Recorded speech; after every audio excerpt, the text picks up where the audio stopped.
Hop hop hop, tu vas où comme ça? J'étais en route pour dominer la forêt. Ah bah non, la chef elle a dit c'était pour nous hein. Ok, bon on va se taper, c'est pas grave. Les petits pitchs.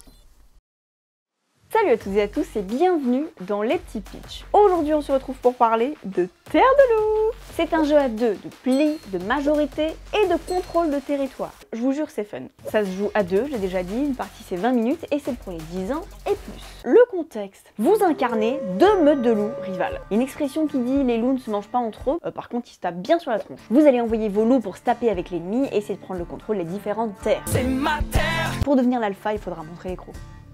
Le but du jeu, prendre le contrôle des différents territoires pour marquer le plus de points. Gagner un pli augmente votre force dans un territoire. Mais perdre un pli vous fait gagner un avantage stratégique. La meute avec le plus de points de victoire l'emporte, domine les terres, l'autre s'incline. Marina domine et tu t'inclines. Il faut montrer à l'autre qui a la bosse. Comment on joue? Vous avez 13 cartes en main, vous jouez 13 plis, fin du buzz, bisous. Chaque pli, c'est un combat. À mon tour, je joue un loup sur un territoire. Si t'as la couleur, t'es obligé de suivre. Par contre, tu joues sur le territoire de ton choix. Le loup qui a le plus de force remporte le combat. Le loup qui a perdu se fait retourner et devient un loup solitaire. La blessure est douloureuse. Mais ce loup va apprendre de sa défaite et remporter un jeton blessure.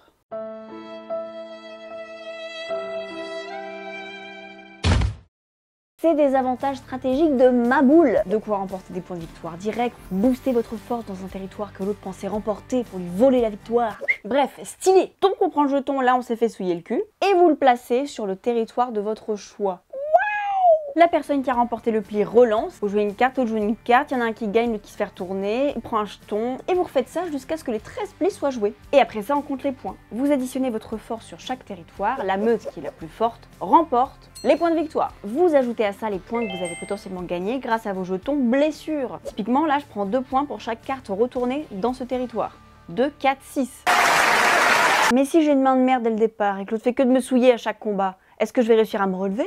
Bien sûr mes petits loups. Plusieurs choses vont vous permettre de prendre l'avantage dans ce jeu. Déjà, dans chaque territoire, il y a un maximum de 6 cartes en tout.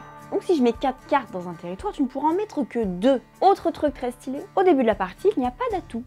Tiens donc, vous allez le créer.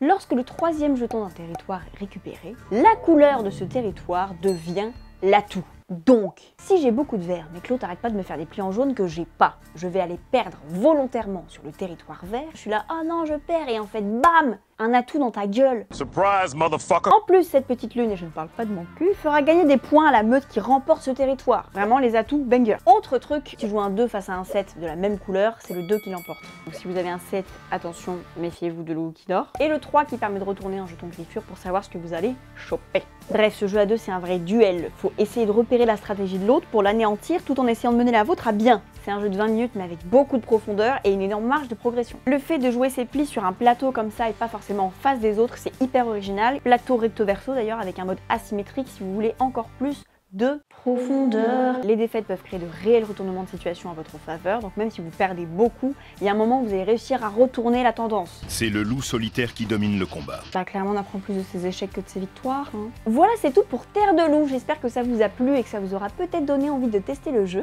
Si vous voulez voir encore plus de vidéos sur le jeu de société, n'hésitez pas à vous abonner à la chaîne de Regames. Ciao! Ne vous jetez pas dans la gueule du loup. Quand on parle du loup, on en voit là que loup des bois, loup des bois, loup des bois, bois, bois.